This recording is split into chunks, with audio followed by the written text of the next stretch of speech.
Good afternoon. My name is Holly, and I'll be your conference operator today. At this time, I would like to welcome everyone to the CA Wily APM Global User and Community Webcast. All lines have been placed on mute to prevent any background noise. After the speaker's remarks, there will be a question-and-answer session. If you would like to ask a question during this time, simply press star, then the number 1 on your telephone keypad. If you would like to withdraw your question, press the pound key. I would now like to turn today's conference over to Hiko Davis. Please go ahead. Thank you, Holly. Hello, everyone. Thank you for joining us on our second session for the month of November. This is the CA Wily APM Community Webcast. Just a couple quick announcements before we start the presentation today. First thing, of course, is I am, of course, your board president, but as of this week, I just joined CA. So as a result, we are looking for 2 new members to join our board. We actually had somebody who was not available to continue on the board, so we are looking for 2 new members. So if you have a nomination for a board member, please send them along to Mary Greening. That's Mary, M-A-R-Y, Greening, Greening, @ca.com. If you need that information, go ahead and post on the Q&A, and we'll put her name, her email address in the Q&A section so you can use that. Another quick announcement is we will have no webcasts in the month of December. That way we don't conflict with anybody's vacation time. And our next scheduled webcast will be January 17th, 2015. So please continue to check the board for topics and details. Today's presentation is a CA Cloud Monitor update and a look ahead to real browser transaction monitoring. Today's speakers will be Stephen Balentin, Director, Product Management, and Paul Ellis, Senior Principal Product Manager, Marketing Manager from CA. And I guess I will turn this over to Paul at this time. Okay, thanks, Hiko. And again, let me extend good morning, good afternoon, or good evening to everybody who's out there, depending on where you're located. As Hiko mentioned, my name is Paul Ellis. I'm on the CA marketing team, working with Steve on APM Cloud Monitor. So today we're going to go through a number of topics. I'm going to spend just a few minutes with you to talk a little bit about the background of APM Cloud Monitor, give you a little bit of an overview, and then really turn it over to Steve for the bulk of the presentation, where he'll talk in a little bit more detail about some of the capabilities, as well as some of the new things that we've added to the solution since the acquisition. So that's kind of a real high-level view of what we're going to talk about. And to kick it off, what I'd like to do is sort of position it within the CA Application Performance Management portfolio. So if you kind of think of APM as being a stool with 3 legs on it, in the upper left-hand corner there in the blue circle, you have what I would consider the core application performance management solutions from CA, which would be root cause analysis, end-user experience management, and infrastructure-aware application performance analysis. Then moving to the right in a clockwise direction, we have cross-enterprise APM, which could be APM on the mainframe, or the notion of connecting distributed APM with visibility into the mainframe. And then down at about 6 o'clock there, CA APM Monitor, which is where we're going to spend the bulk of our time today, or actually all of our time today, talking about some of the capabilities that's in CA APM Cloud Monitor, which is our first SaaS offering solution in the APM world. So a little background, since for some of you may or may not know that APM Cloud Monitor came to us a little over a year ago with the acquisition of a small company producing a product called WatchMouse.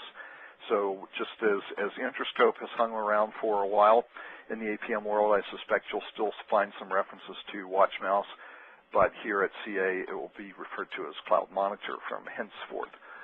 So essentially what APM Cloud Monitor does is it's an outside the firewall view of application performance management through synthetic transactions from up to, or from as many as 60 or 70 point of presence locations around the globe. It does a couple of things, one of which is it helps solve the 3 a.m. problem, which is the application is not being used and it goes down, and because no one's using it, no one knows it until everybody shows up for work at 8 o'clock in the morning, and then suddenly the fire alarm goes off because the application's not working. With a solution like APM Cloud Monitor, you can continue to exercise the application and then get alerts if something goes wrong in terms of it going down or performance degrades. It also aids in terms of isolating problems from a global or a regional perspective so that you can determine that a problem with a particular application may be coming from a specific geography based on the reports that you get from APM Cloud Monitor. There are over 60 monitoring stations around the globe, and as I mentioned, this is a SaaS offering. It's really fast and easy to deploy, and when we get to the end of the presentation, I'm going to share with you a way that you can actually download it and take it for a test drive. In addition to talking about the base capabilities of the solution today, Steve's going to talk about some of the new capabilities that we've built into the product since acquisition, which includes things like the integration with APM 9.1, the solution that most of the people on this call are probably most familiar with, as well as the introduction of mobile browser support and expanding POPs around the globe. So with that, I'm going to turn it over to Steve and let him take you through a little bit more detail. Steve? Thanks, Paul. Yeah, thanks, Paul. Appreciate it. As Paul mentioned, Cloud Monitor provides outside the firewall synthetic monitoring for us. We acquired the company to fill a gap in the APM solution, and Paul painted that landscape for you on that first slide there of the APM universe. Synthetic monitoring is an area, it was a gap in our solution, and we acquired the company to provide us visibility into those applications that might be less mission critical, less complex, and to certainly cover that 3 a.m. Scenario that Paul mentioned. APM, as we all know, is a market leader in monitoring very complex and mission-critical applications. It's just those other use cases and those other application types that we lacked coverage for. So we acquired the company to bring that to the portfolio. We also acquired the company to give us an entree into the SaaS world.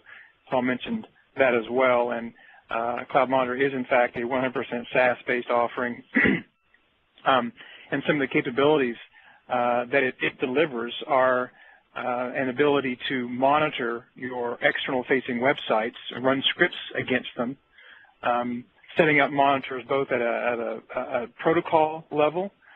Certainly, HTTP was how the product was born to monitor the web protocol, but it quickly grew to encompass more protocols, many of them network-based protocols that we can also monitor, and then evolved further to deliver an ability to monitor browsers and browser render, how browser pages render.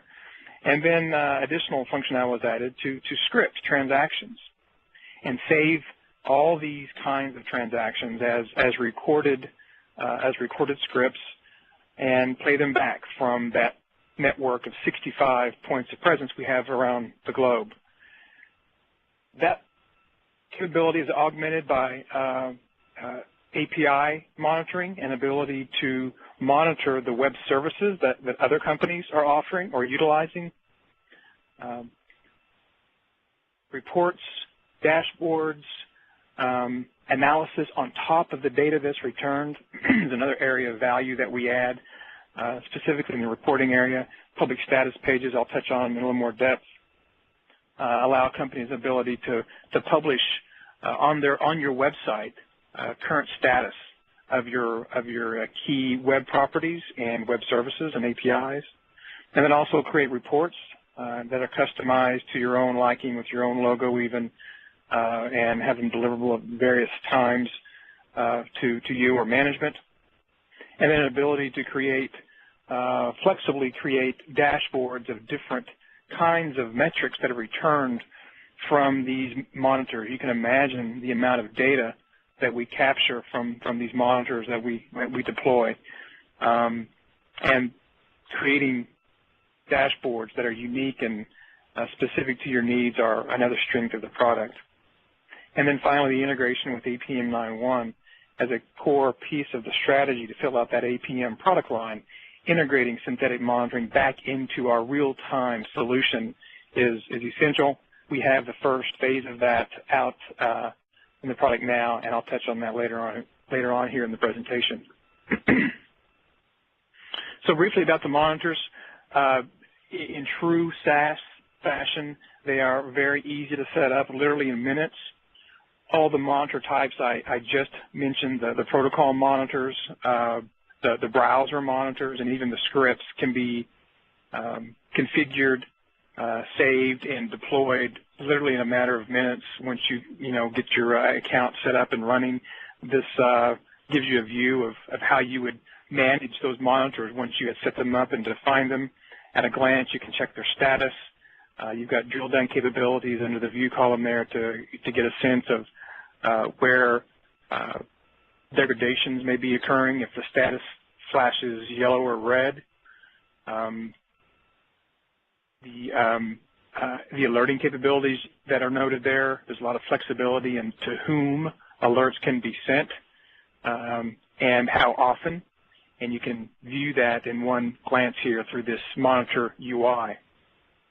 As you know, web pages, an HTML page is accessed by a series of HTTP gets and posts, and when an HTML page then is rendered, various cascading style sheets, JavaScript, images, and Flash objects are loaded in that HTML page to build the website and to deliver the user experience. Sometimes JavaScript is used, and that would power AJAX-driven requests as well. And it's that rendering of those components on the HTML page, that browser render page, that our browser monitor returns visibility into. What you're seeing here is an Amazon.com page that we've been testing, and here's an example of it timing out. Page load timed out. The next thing you see from the top down, you see a thumbnail sketch of when the error began occurring, and you can see how far it got in loading the page, and looks like they're up to 20 seconds is about probably when the page timed out. And then down below, you see a waterfall chart of all of those components, the cascading style sheets, the JavaScript, the images, et cetera, and you can get a sense of where the degradation may be occurring at a glance. And here, it's fairly obvious, if you look down there where that pointer is, that there's a large image file that has caused a large degree of degradation in performance and probably led to that timeout. If more information is needed for root cause, there's a icon up there that's circled in red, and if you drill down through that icon, there's a lot of other data, specific data, even down into visibility into headers and log files as to what caused this error. So root cause analysis can be further pursued through that link.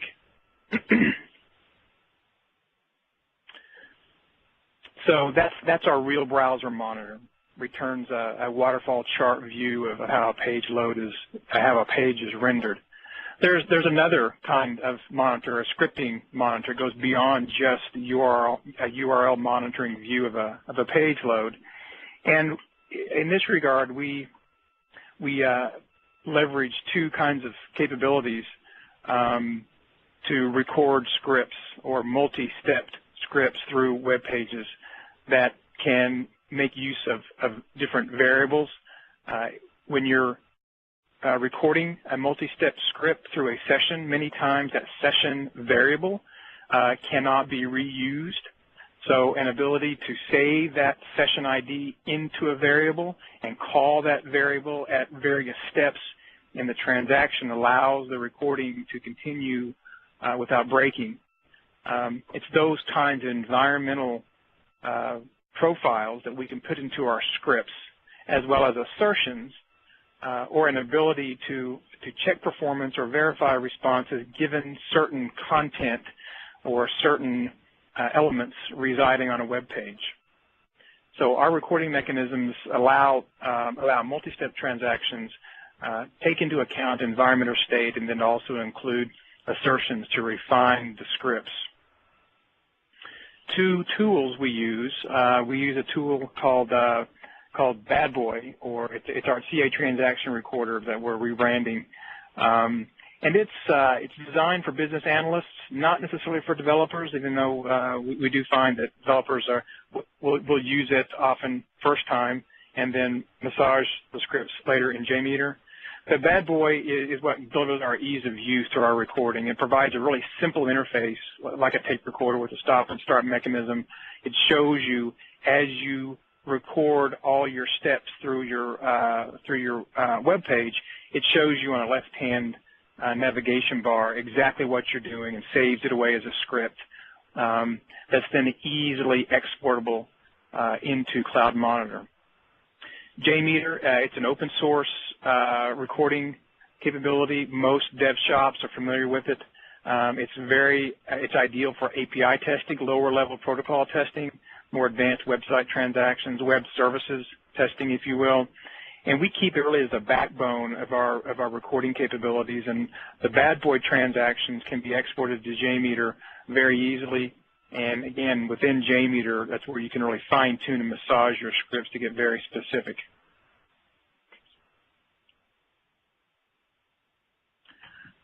Our API, we've got a very extensive API that the team has built for Cloud Monitor. It's one of the most extensive of the synthetic providers that we can see out there, and it allows customers to access any of the functionality of the solution without really having to launch the solution or go into the solution. Rules can be set up, modified, checkpoints can be polled, results returned, site checks, scans can be scheduled. So it's a full-blown API to allow for that kind of flexibility. It is a RESTful API and it returns its results in both JSON and XML. Public status pages, quick word on that. It's our mechanism, and it's somewhat differentiating from what we have seen thus far from competitors. And it's this ability that we host through our infrastructure as a service provider.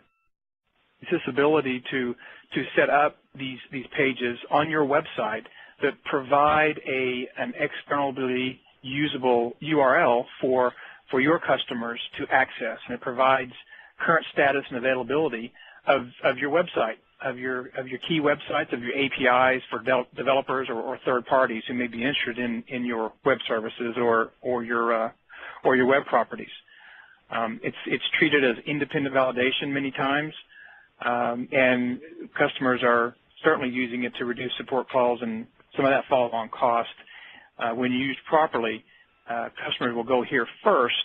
If there's a degradation or an outage, they can often see here where the issue is being worked and what the status has been over the preceding hours.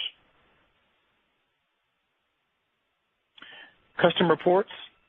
We've got a package of custom reports that we provide to all of our subscribers. More custom reports are available, the larger the package a customer purchases. So you can get a glimpse here to see the kinds of reports that can be set up, availability reports, performance reports, and how they can be scheduled to be delivered. We save raw data for really it's more than 30 days. It's a full quarter these days, and then we compress the data and save it for up to a year. Root cause analysis data is saved for the past 48 hours to allow customers to perform operations on it. Current status dashboards, another value-add tool that we deliver, and this is an ability to slice and dice multiple views of the performance data that are being captured by the monitors we talked about at the top of top of the session. You can imagine all the 65 points of presence around the globe or any given geography will return a massive amount of data. And an ability to slice through that intelligently is important. And what we've delivered here is a dashboard. If you look closely here, you're able to add panes of glass, if you will, into this UI. This next slide here gives you a sense of how the menus can be configured. On the far left there's a sub dashboard that shows the performance by country of this given website. The SLA performance is shown there in the middle.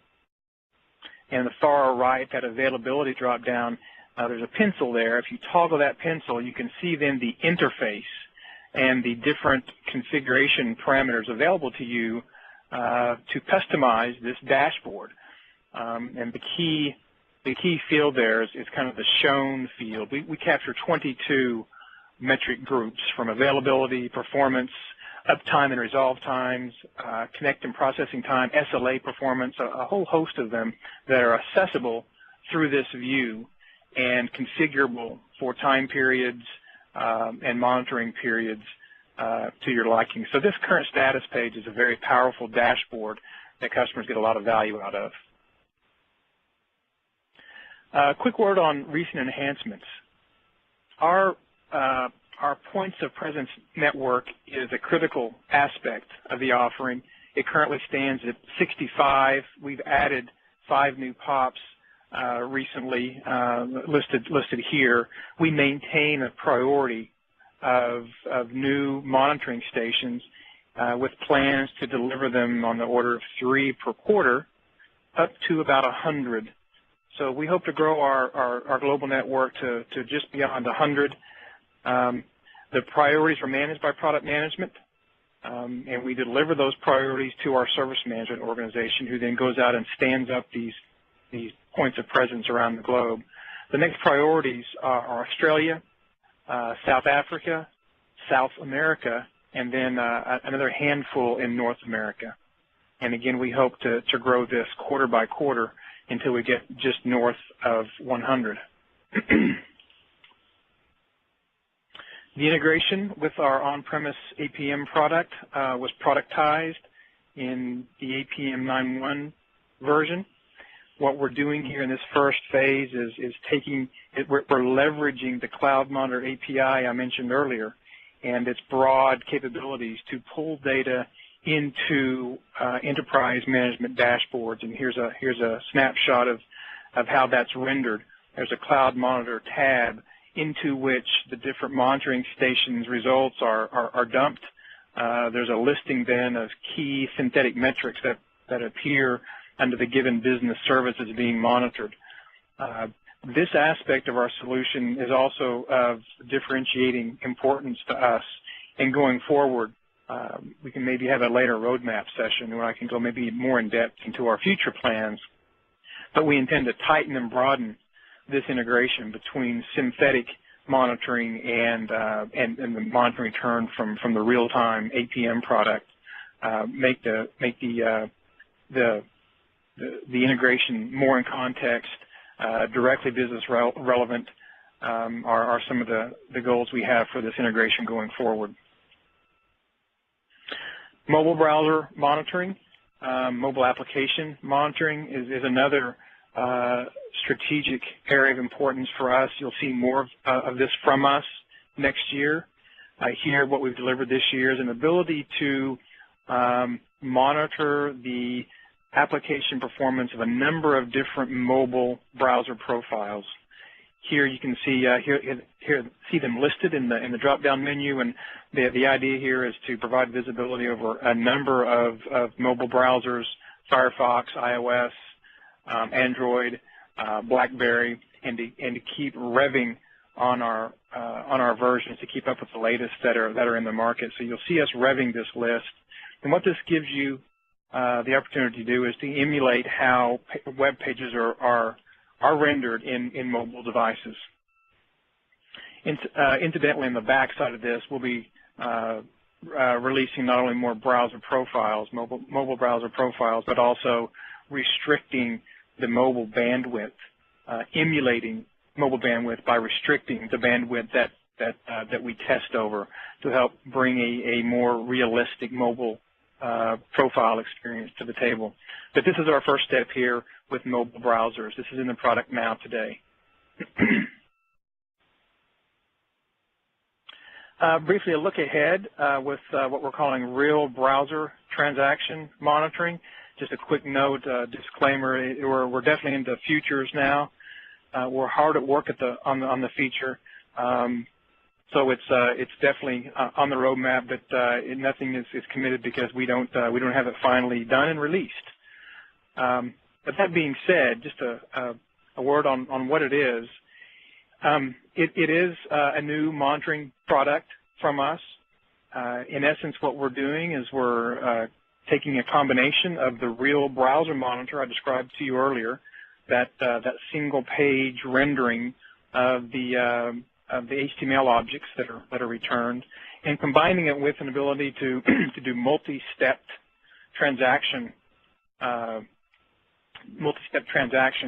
and combining those in a manner that allows us to capture the user experience and the user interaction as a user would actually click on different objects, log in, do their search, do their shopping, experience JavaScript pop-ups that might occur, dialog boxes that may come up, and then log out. Capture that entire experience as a user interaction and play that back in the same manner, providing more user interaction visibility, more real user interaction visibility. The playback will occur on real browsers using real OSs, and it's a solution that is going to take our browser monitoring to a new level. Just a bit more on the mechanics behind it. It's going to leverage the existing recording capabilities we have today. We're not going to introduce yet another recording device. So you'll record today, using RBTM. You'll record as you do today. Upload that to the Cloud Monitor dashboard where it's saved, it's vetted, it's reviewed for syntax and for appropriateness. And once it's vetted and reviewed, then it is ready for posting out to the different POPs. Now the different POPs around the globe will have these scripts sent to them based on the monitoring time intervals that the user has set up. Most often it's 5 minutes.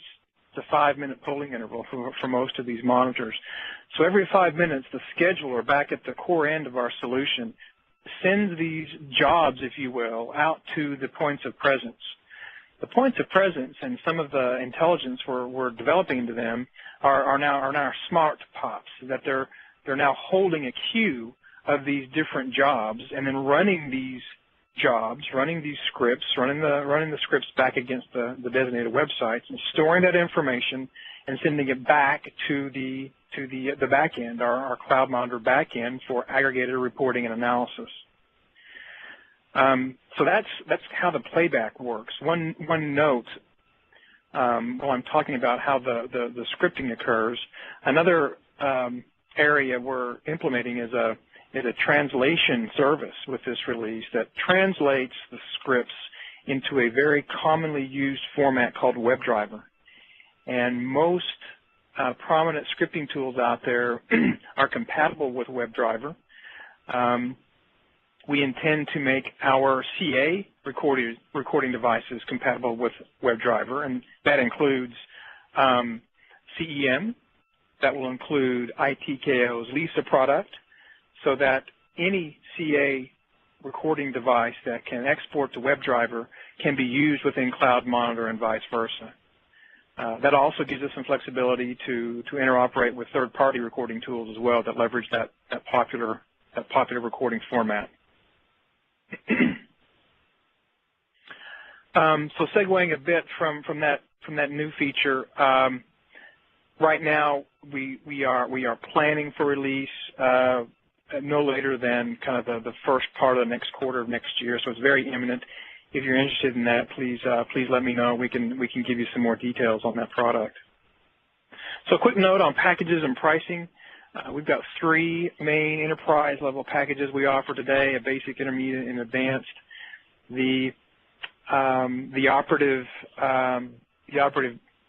element in all these, of course, is the monitor, and we package up various quantities of monitoring capability in each of these. You get more monitoring, the more you pay, and the larger package you then purchase.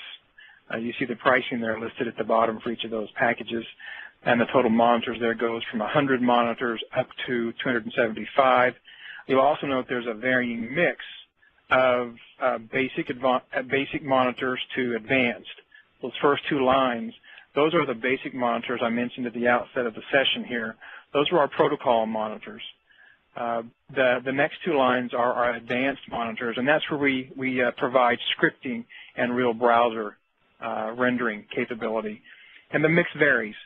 You'll find as we get up to the advanced option, there'll be a greater proportion of advanced monitors in the package than at the basic option level. This is just a slide of some of the add-ons that are also available.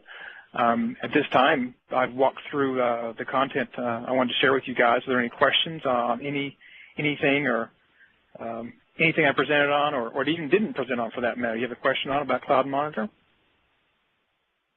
Ladies and gentlemen, if you'd like to ask a question, press star 1. Yeah, I see one here, the first one on the EPA agents. On the EPA agents, can they communicate with APM to support a proxy so we can get the metric loaded to our APM infrastructure?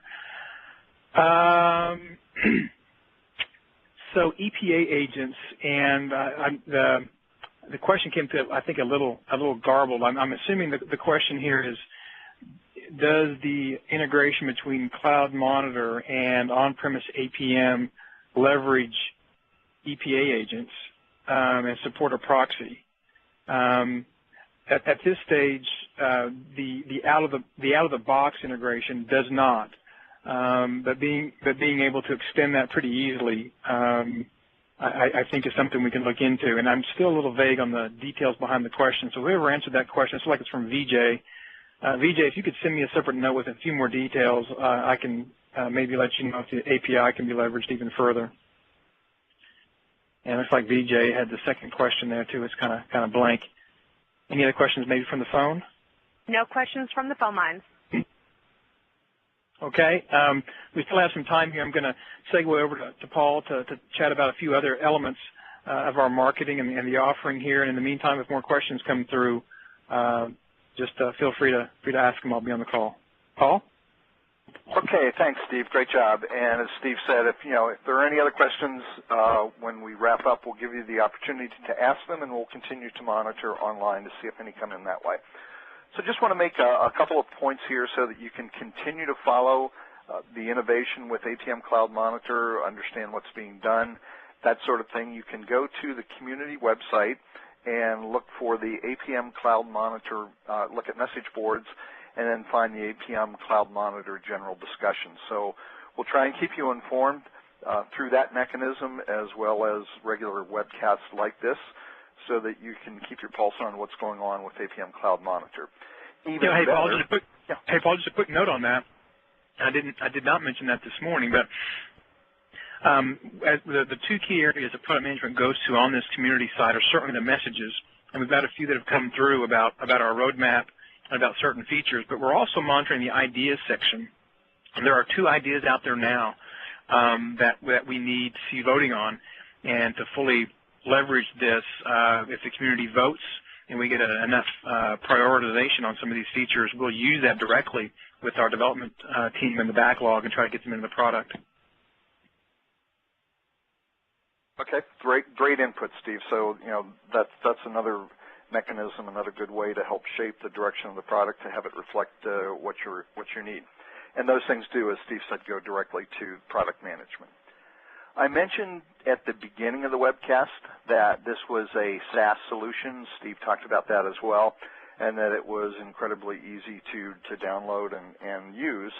Rather than hear us talk about that on slides, what we want to do is give you the opportunity to actually have that user experience. So if you go to this website, you can get a 30-day free trial of APM Cloud Monitor. You can literally download it. You have a number of reports that you can use and monitoring stations that are available to you. So for 30 days, you can experience firsthand what the product can do and how it might add some value to your overall APM management solution in your account. You may choose to use APM Cloud Monitor to monitor some specific applications that you're not using the core APM for today. So we certainly encourage you to do that. So before we wrap up, I'll pause for just another moment to see if there are any other questions that have come in from the phone lines. And if you would like to ask a question, press star 1. And currently no questions. Okay, I don't see any other questions in the online queue either. So with that, we'd like to thank you once again for the opportunity to go through APM Cloud Monitor with you. Hopefully you found this a webcast of value, and we'll continue to communicate with you about new developments in the solution over the next 12 months. Thanks very much. And Paul, have a, yes. Paul? Yeah. There is a question for you. There are 2 questions for you in the Q&A. Okay. Oh, okay. 2 more came in. Sorry, missed those. So one of the questions is, are the pricing options negotiable? Steve, you want to talk to that one? Yeah. No, they're not. In all seriousness, we've got some pretty stringent accounting rules that hold our feet to the fire for discounting. It's strictly not allowed. What we do, what we have put in place is a reduction in price for multi-year purchases. So for every year that you purchase, there's a 5% reduction in price up to 3 years. So it gives you pretty much a maximum of a 10% reduction in price off the list is what you could get. Okay. And looked like there was one other question that was emerging, but it hasn't come out. So there's somebody from Nalco. So if you have a question, jump on the line and let us know. And it's just disappeared from the queue. Yeah. It says, I use WTG and APM Cloud, but have to write separate scripts for each. Will there be a convergence of these products? I'm sorry, what was that again? Nalco's a customer of ours in Chicago, and they use WTG and Cloud Monitor, and they want to know whether the scripting technologies will converge to allow you to use one recorder for both, or can you export one to the other? Yes, good question. It's speaking to a future, so it is a roadmap comment that I'm making here, and yes, we are beginning to look at plans on how much of WTG functionality we can deliver back through Cloud Monitor. We're at the very early stages of that, but it is on our roadmap, and it is something we intend to rationalize going forward. And actually, our Nalco folks are current users of Cloud Monitor, and they're I didn't see who sent that question, but they're actually participating in some of our customer validation efforts right now with RBTM. So they're seeing early views, early demos, into sprint demos of RBTM, and certainly as we begin to get our arms around the WTG functionality, we're going to be including the likes of Nalco, if they're interested, to participate in those sprint demos as well. So they'll see firsthand the progress we're making and can influence how we wind up delivering it ultimately.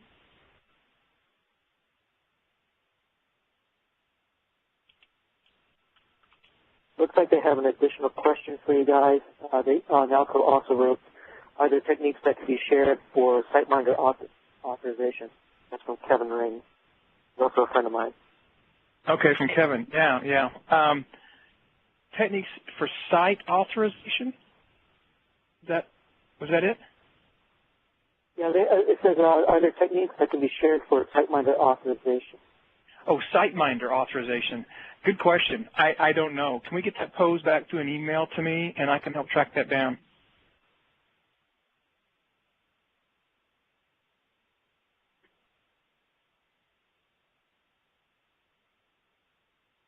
Okay. I don't see any other questions in the online queue. Nothing else from the phone lines. One last check. No questions on the phone line. Okay. So we'll wrap it up for today. Thank you again for your time and your interest. And again, we'll keep you apprised of new developments through the message boards and regular sessions like this. So thanks very much, and enjoy the rest of your